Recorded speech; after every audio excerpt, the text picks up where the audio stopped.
Chapter 1, Part 3, Candles.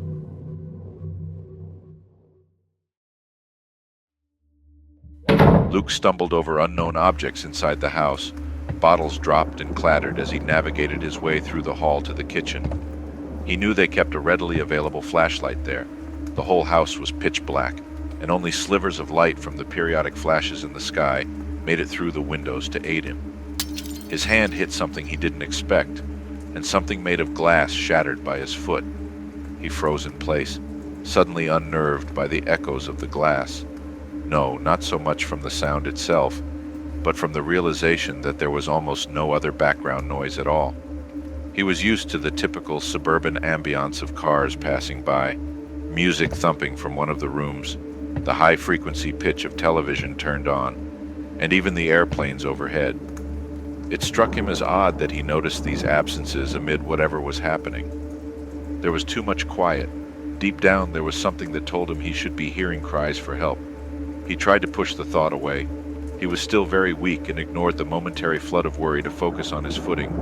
He took slightly exaggerated high steps to avoid tripping on anything else in the dark. His home was a two-bedroom cottage house that he and his brother rented. From the living room, it had a central hallway that led to the bedrooms, a bathroom, and right at the mouth of the hall was the kitchen. He cursed for not keeping another light near the front door. He eventually grabbed a heavy-duty flashlight from on top of the fridge and pressed the button. The room turned to daytime from the miniature sun that Luke now held, and he could see.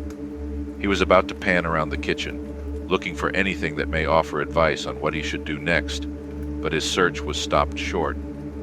Luke heard a popping sound and was again in darkness. He shook the flashlight and heard the broken glass where the bulb once was. Again he was in the dark, but now he was thinking more clearly. He couldn't think of where another flashlight was hidden, but he recalled another option. After fumbling for several moments, he eventually pulled his lighter from its usual pocket and began searching for a candle. A small stroke of fortune occurred when he recalled the little box of candles stored in the same place as the flashlight. His hands shook fiercely as they resisted his commands, but eventually he managed to light a few wax sticks. The kitchen grew to a dim orange ambiance, and he could see again. The pleasant scents from the candles merely highlighted the nasty odors from the drying fluids he was covered in. He didn't know what to do. He felt like he had the worst hangover on the planet combined with several twisted organs. In the corner of his eye, he caught a glimpse of the hallway mirror and felt drawn to it. Luke approached the blur of his reflection. Candlelight flickered under his chin as he stared into the mirror. His face was covered in blood. Most of it was congealed and sprinkled with fragments of dirt. He was not cut, but his glasses were cracked. The whites of his eyes were nearly red with broken blood vessels, practically indistinguishable from his dark brown irises. His short spiked hair had long given way, and his chin stubble was matted in mucus-laden biomatter. He looked like some kind of zombie extra from the most generic of B-rated horror movies. He snorted in an attempt to clear congealed matter from his nostrils, then staggered his way to the bathroom to try cleaning himself with a soaked towel.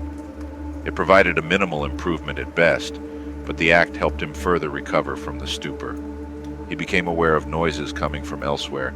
He took a quick left and ducked into his room. He set his candle down and made noise as he rummaged through his closet, eventually unearthing his trusty camping backpack.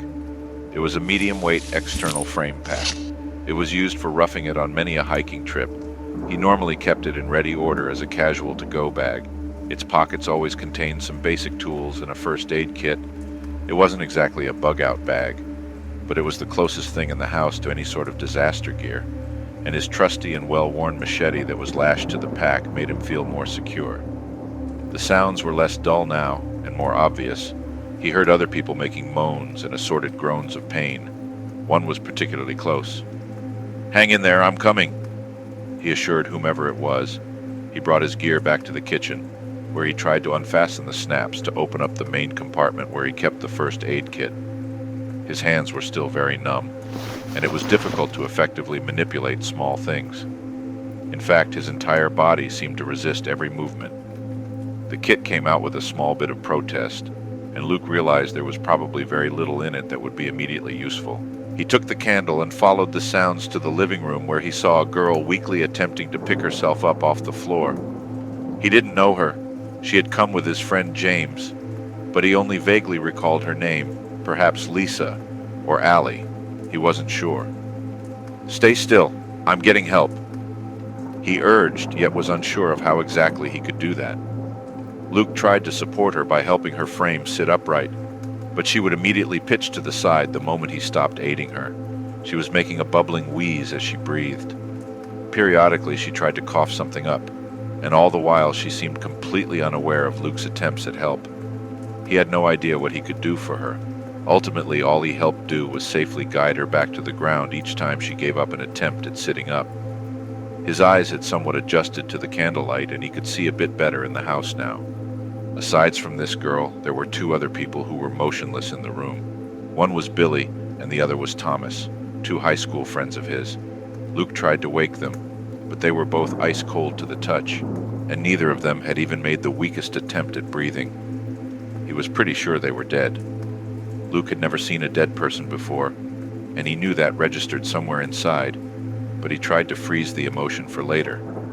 Part of him needed to be functional now. The girl coughed, and Luke noticed faint tremors in her arms and legs.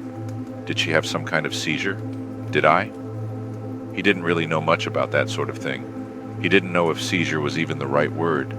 He had never seen one of those before either, and he was pretty sure they did not occur en masse. The rumble of thunder caused the house to rattle, and then he heard other voices outside. Other people were awake.